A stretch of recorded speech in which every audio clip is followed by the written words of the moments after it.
বিখ্যাত ডক্টরকে নিয়ে। হ্যাঁ, এতটুকু বয়সে এসে অনেক মানুষের জীবন বাঁচিয়েছে, কিন্তু শহরের কেউ জানে না আসলে সে একজন ডক্টর। আর এত অল্প বয়সে এসে নেমেছে এক ভয়ঙ্কর মিশনে। তো বন্ধুরা, এই কিউট ডক্টর চকলেটের জীবনে আসলে কি রহস্য রয়েছে, আর এত অল্প বয়সে লোকে এসে কিভাবে বা এত বড় ডক্টর হয়ে উঠলো, এই সব কিছুই থাকছে আমার আজকের গল্পে।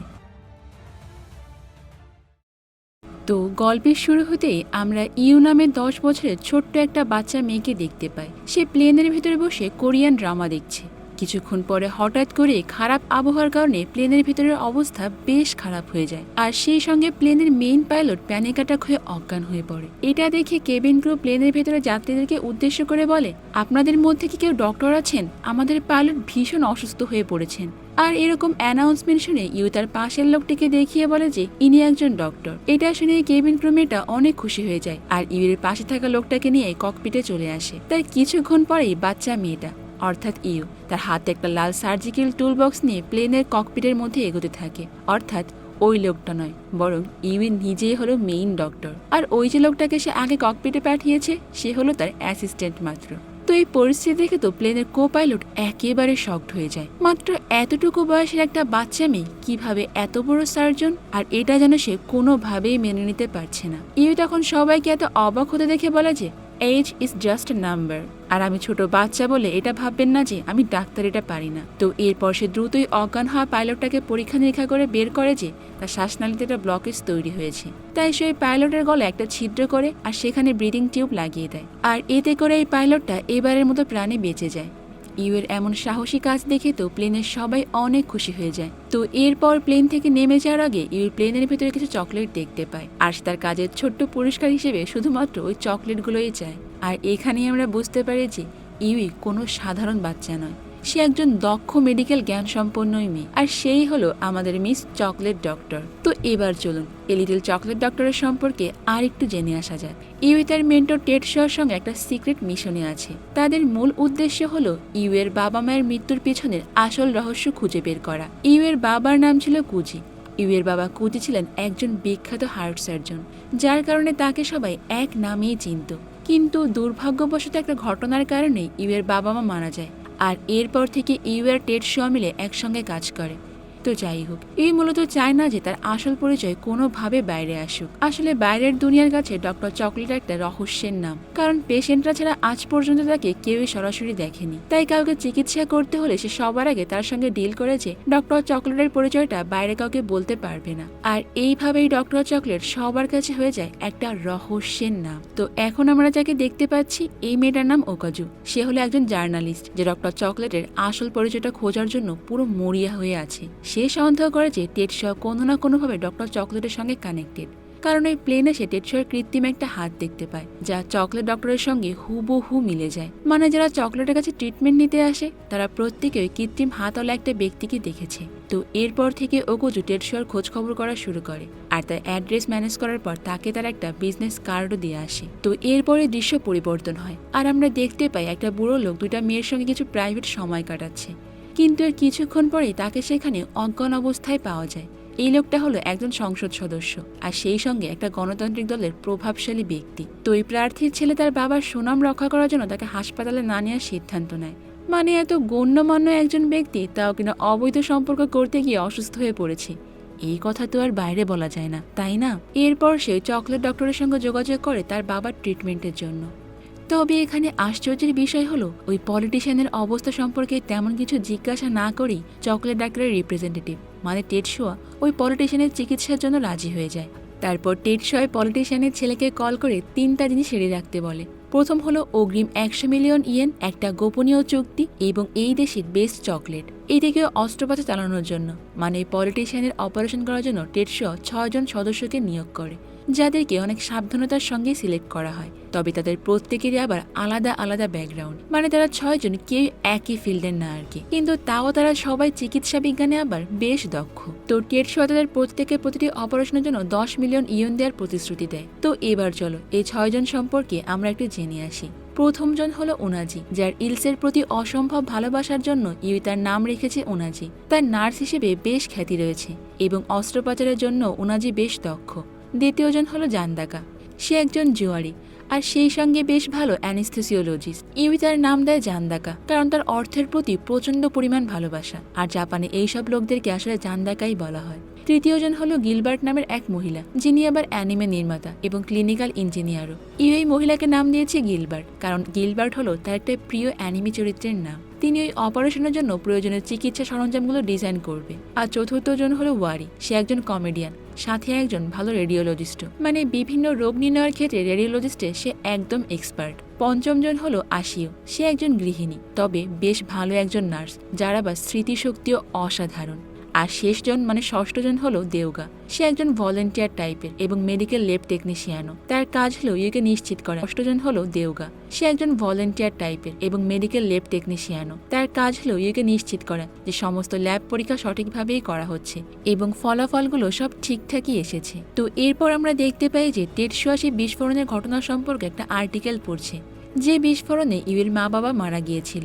অনেকে এই ঘটনাকে একটা মর্মান্তিক দুর্ঘটনা বলেই মনে করে, তবে একটা আর্টিকেলের ঘটনাকে মার্ডার হিসেবে বলা হয়েছে, আর ওই আর্টিকেলটা আসলে ওগোজু নামের ওই সাংবাদিকই লিখেছে। কিন্তু দুর্ভাগ্যবশত ওই আর্টিকেলটা কোথাও তেমনভাবে পাবলিশ হয়নি, আর যার কারণে সেখান থেকে কোনো ফলো আপ বা স্ট্রং কোনো প্রমাণও পাওয়া যায়নি। কিন্তু টেটসুয়া যেহেতু ইউর মা বাবার মৃত্যুর পিছনের আসল রহস্য জানতে অনেক বেশি কিউরিয়াস, তাই সে ওকোজুর সঙ্গে দেখা করার ডিসিশন নেয়, কারণ ওকোজুর থেকে তার আর্টিকেল সম্পর্কে সে আরও বিস্তারিত জিজ্ঞাসা করতে পারবে। কিন্তু তাদের দেখা হওয়ার পর ওকোজু যেন টেটসুয়ার সঙ্গে কেমন একটা বিহেভ করে, সে তাকে ওপেনলি কোনো উত্তরই দেয় না। এদিকে ওকোজু আবার সন্দেহ করে যে টেটসুয়াই হলো সে ডক্টর চকলেট, তাই সে তার ব্যাপারে আরও ইনফরমেশন গ্যাদার করার চেষ্টা করে। কিন্তু ওকোজুর সন্দেহটা ঠিক তখনই ভেঙে যায় যখন টেটসুয়া জোর দিয়ে বলে যে তার এক হাত কৃত্রিম হওয়ার কারণে সে অন্য একটা হাত দিয়ে অপারেশন করে, মানে বলা চলে সে শুধুমাত্র একটা হাত দিয়েই অপারেশন করে। কিন্তু এটা তো কোনোভাবেই পসিবল নয়, কারণ ডক্টর চকলেট যেসব অপারেশন করে সেগুলো অনেক বেশি রিস্কি, যা এক হাত দিয়ে করা কোনোভাবে সম্ভব নয়। এই কারণেই ওকুজো নিশ্চিত হয়ে যায় যে এই টেটসুয়া কোনোভাবে ডক্টর চকলেট হতে পারে না। তো এরপরে দৃশ্য পরিবর্তন হলে আমরা দেখতে পাই টেটসুয়া আর বাকি 6 জন টিম মেম্বাররা একসঙ্গে হয়ে তাদের ফার্স্ট সার্জারি সম্পর্কে ডিসকাস করছে। তাদের পেশেন্টের নাম নরবে, সে একজন পার্লামেন্টের সদস্য, মানে আমি সেই পলিটিশিয়ানের কথা বলছিলাম। সে আসলে ব্রেন হ্যামারের সমস্যায় ভুগছে, তার সার্জারিটা বেশ জটিল। এখানে ছোট্ট একটা মিস্টেকও তার ব্রেন স্ট্রিমকে পুরোপুরি ড্যামেজ করে দিতে পারে। জাপানে শুধুমাত্র 30 জন ডক্টরই এই সিরিয়াস অপারেশনটা করতে পারে। তো তারপর যখন এই টিম মেম্বার ডক্টর চকলেটের ঠিকানা সম্পর্কে জানতে চায়, টেটসুয়া তখন বলে যে জলদি আপনারা তার সম্পর্কে সবকিছু জেনে যাবেন। তো এই মিটিং শেষ হওয়ার পর তারা সবাই একটা গোপন চুক্তিতে সাইন করে, কারণ তারা বাইরে গিয়ে কখনো বলতে পারবে না যে কে ডক্টর চকলেট। তো এরপরেই টেটসুয়া আর তার বাকি টিম মেম্বাররা মিলে তাদের অপারেটিং রুমে ঢুকে পড়ে। আর ঠিক যখনই সার্জারিটা শুরু হতে যাবে, ঠিক তখনই সবাইকে চমকে দিয়ে বাচ্চা মেয়েটা সেখানে চলে আসে। তারা সবাই তো অনেকটা অবাক হয়ে যায় যখন তারা বুঝতে পারে যে এই মেয়েটাই হলো ডক্টর চকলেট, আর সে এই সার্জারিটা লিড করবে। যদিও কিন্তু সেখানে ছোট্ট একটা আর্গুমেন্ট হয়ে যায়। তখন ইউই সেখানে সবাইকে তাদের কাজে ফোকাস করতে বলে, আর তারপর আমরা দেখতে পাই যে ইউই খুব দক্ষতার সঙ্গে পেশেন্টের মাথার খুলিটা ওপেন করে আর সার্জারি চালিয়ে যায়। তার এই দুঃসাহসিক কাজ দেখে তো বাকি টিম মেম্বাররা পুরোপুরি থ হয়ে যায়। তো এই সার্জারি চলাকালীন সময় আবার ইউই 2 বছর আগের একটা ইভেন্ট মনে পড়ে যায়, আর তখনই গল্প চলে যায় ফ্ল্যাশব্যাকে। সেই সময় ইউইদের বাসায় একটা পার্টি চলছিল। ইউই তো অনেক খুশি ছিল, আর আমি তো তোমাদেরকে আগেই বলেছি ইউইর বাবা ছিলেন একজন জিনিয়াস হার্ট সার্জন, আর তার মা ছিলেন একজন রিসার্চার। আর এখান থেকেই কিন্তু বোঝা যায় যে ইউইর মধ্যে এত প্রতিভা কোত্থেকে এসেছে। ছোটবেলা থেকে সে অন্য 5টা বাচ্চাদের মতো না, সে কখনো বাচ্চাদের মতো খেলাধুলা করতো না। তার সময় কাটতো বিভিন্ন ধরনের সার্জারি ভিডিও দেখে আর সব মেডিকেল বই পড়ে। কিন্তু সেই পার্টিতে হঠাৎ করে গ্যাস লিক হয়ে বিশাল বিস্ফোরণ হয়। কিন্তু এই বিস্ফোরণ হওয়ার আগ মুহূর্তে ইউই তার বাবার রুমে সন্দেহজনক একটা মাস্ক পরা লোককে দেখতে পায়, যার হাতে আবার ডিএনএর মতো ট্যাটু আঁকা ছিল। তো এই বিস্ফোরণের পর ইউই তার মা বাবাকে অজ্ঞান অবস্থায় দেখে তো কান্নায় ভেঙে পড়ে। কিন্তু ইউ যেই মুহূর্তে তাদের কাছে যাওয়ার জন্য এগোতে যায়, ঠিক ওই সময় টেটসুয়া সেখানে চলে আসে, আর সেটা রিয়েলাইজ করতে পারে যে তাদেরকে কেউ মারতে চাইছে।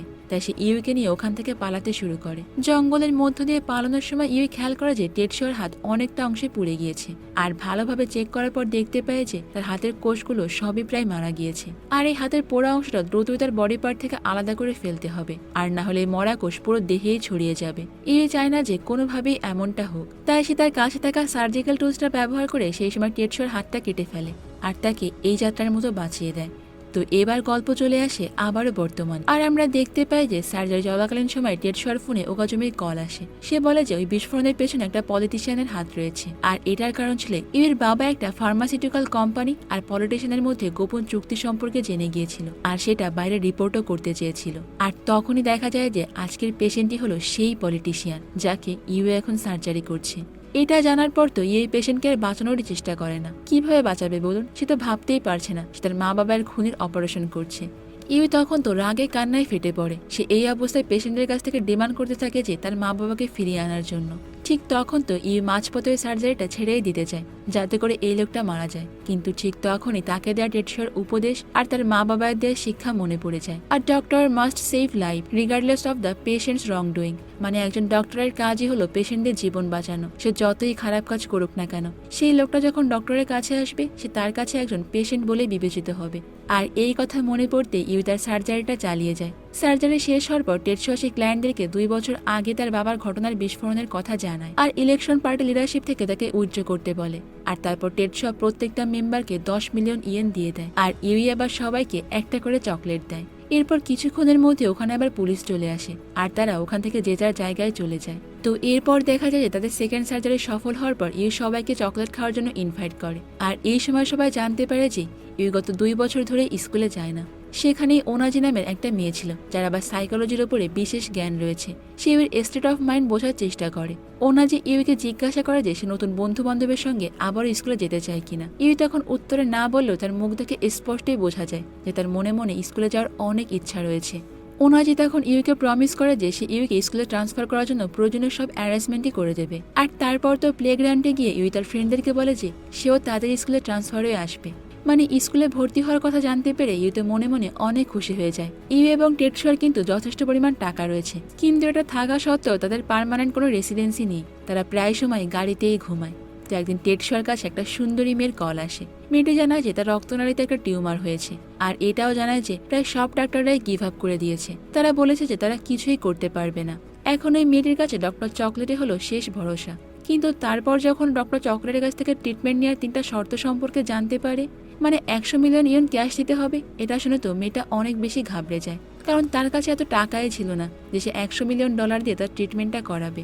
তাই সেই মেয়েটা মন খারাপ করেই কলটা রেখে দেয়। আর টেডশোর কাছে ব্যাপারটা কেমন যেন একটু অদ্ভুত লাগে। তাই টেডশো ওই ক্লায়েন্টের সমস্ত পরিস্থিতি পর্যবেক্ষণ করে। সে জানতে পারে যে সে একজন নর্মাল এমপ্লয়ি হিসেবে কাজ করে, যার মাসিক আয় হয়তো 20,000 ইয়েন। সে কিভাবে 100 মিলিয়ন ইয়েন দিয়ে চিকিৎসা করাবে, এটা তো তার পক্ষে কোনোভাবেই পরিশোধ করা পসিবল নয়। তো কিছুক্ষণ পরে আবার ওকাজের কাছে টেডশো একটা শকিং নিউজ জানতে পারে যে পার্লামেন্টের সেই মেম্বারটা, মানে নোরা, যাকে তারা বাঁচিয়েছিল, সে সুইসাইড করেছে। টেডশোর মধ্যে তো অনেকটা ফ্রাস্ট্রেশন বেড়ে যায়, কারণ হয়তো এফোর্ট দিয়ে তাকে বাঁচিয়ে তোলা হয়েছে ওই 2 বছর আগে বিস্ফোরণের কাহিনীটা জানার জন্য, আর সে তার আগেই সুইসাইড করে নিল। এদিকে আরো আশ্চর্যের বিষয় হলো সে নোরার ছেলে উধাও হয়ে গিয়েছে, মানে ওই দিনের পর থেকে তার সঙ্গে আর কেউই যোগাযোগ করতে পারেনি। তো সেই দিন বিকালে আবার টেডশো ওকোজির সঙ্গে দেখা করে আর নোরার মৃত্যু সম্পর্কে আলোচনা করে। ওকোজি তখন সন্দেহ করে যে আমার মনে হয় এটা কোনো সুইসাইড নয়। ওকোজি তখন আরো বলে যে সে একটা আর্টিকেল লিখেছে যেখানে 2 বছর আগে বিস্ফোরণের জন্য একজনকে দায়ী করা হয়েছে, কিন্তু সে এখনো টেডশোর কাছ থেকে ইম্পর্টেন্ট কোনো তথ্যই পায়নি। তাই সে টেডশোর সঙ্গে কিছুই শেয়ার করতে ইচ্ছুক নয়।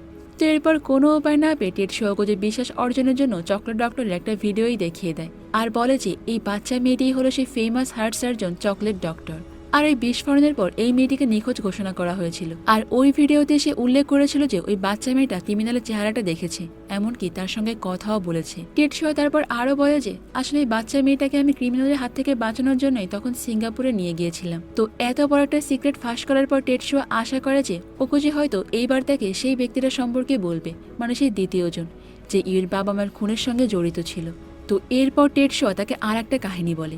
সে বলে যে আমি 2 বছর আগে পুলিশ স্টেশনে গিয়েছিলাম রিপোর্ট করাতে যে এই বিস্ফোরণটা কোনো অ্যাক্সিডেন্ট নয়, বরং এটা একটা মার্ডার প্ল্যান, কিন্তু পুলিশ তার কোনো কথাই বিশ্বাস করেনি। এদিকে ওই দিনে সে একটা মহিলার কাছে প্রায় কিডন্যাপই হতে যাচ্ছিল, আর সে ওই সময় ওই মহিলার হাতে সেম ট্যাটুই দেখতে পেয়েছিল যেটা ইউদের বাড়িতে সে দেখেছিল, মানে বিস্ফোরণের দিন। আর এইসব কারণে সে ভয় পেয়ে ইউকে নিয়ে দূরে কোথাও চলে যায়, মানে সিঙ্গাপুরে চলে যায়। তো এর পরের দিন আমরা দেখতে পাই যে ওকোজি একটা গ্যাংস্টার হেডকোয়ার্টারে গিয়ে সারু নামের এক লোকের সঙ্গে দেখা করতে চায়, যাকে ওই আর্টিকেলে সে হার্ট সার্জন কুজির, মানে ইউর বাবার হত্যার পেছনে সন্দেহভাজন হিসেবে উল্লেখ করেছে। তো এরপর সেখানে কিমোনো নামের একটা মেয়ে এসে তাকে গ্রিট করে, আর দেখা যায় যে সে হলো মাফিয়া গ্রুপের 4র্থ প্রজন্মের একজন নেত্রী।